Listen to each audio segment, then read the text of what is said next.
পাথরঘাটায় পানি সংকট নিরসন ও সুপেয় পানির দাবিতে খালি কলসি হাতে নিয়ে মানববন্ধন করেছে এলাকাবাসী।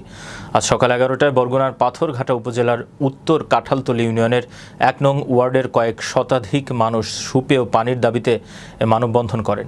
ভুক্তভোগী পরিবাররা বলেন, তারা এই এলাকায় ৫ শতাধিক পরিবার সুপেয় পানির তীব্র সংকটে বিগত ৪০ বছর ধরে।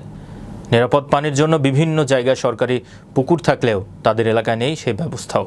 তাদের একমাত্র সুপেয় পানির উৎস বৃষ্টির পানি, কিন্তু তা সারা বছরের জন্য ধরে রাখার ব্যবস্থা না থাকায় বাধ্য হয়ে স্বাস্থ্যের ঝুঁকি নিয়ে বছরের বেশিরভাগ সময় বাড়ি ও গ্রামের পুকুর কিংবা খালের অনিরাপদ পানি পান করতে হয়। এতে বিভিন্ন রোগ ব্যাধিতে আক্রান্ত হচ্ছে শিশুসহ বিভিন্ন শ্রেণী পেশার মানুষ।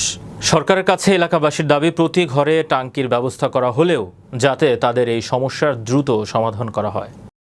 আবাসস্থল, কিন্তু এখানে পানির কোনো ব্যবস্থা নাই। বিগত আমার দাদা থেকে পূর্বপুরুষ থেকে কেউই কোনো রকম ব্যবস্থা পায় নাই।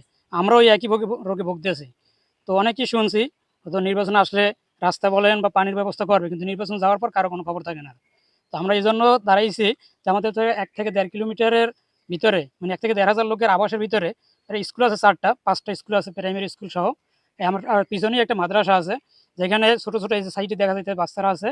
যার এমন অবস্থা রাস্তার যে আষাঢ় মাস আসলে বাচ্চাদের যাওয়া তো দূরের কথা, তার তাতে একজন গার্ডিয়ান আসবে তারাও কোনো ব্যবস্থা থাকে না। একটা লোক অসুস্থ হইলে যে কোথাও নিয়ে যাব তারও কোনো ব্যবস্থা থাকে না। আমাদের দুই সাইডে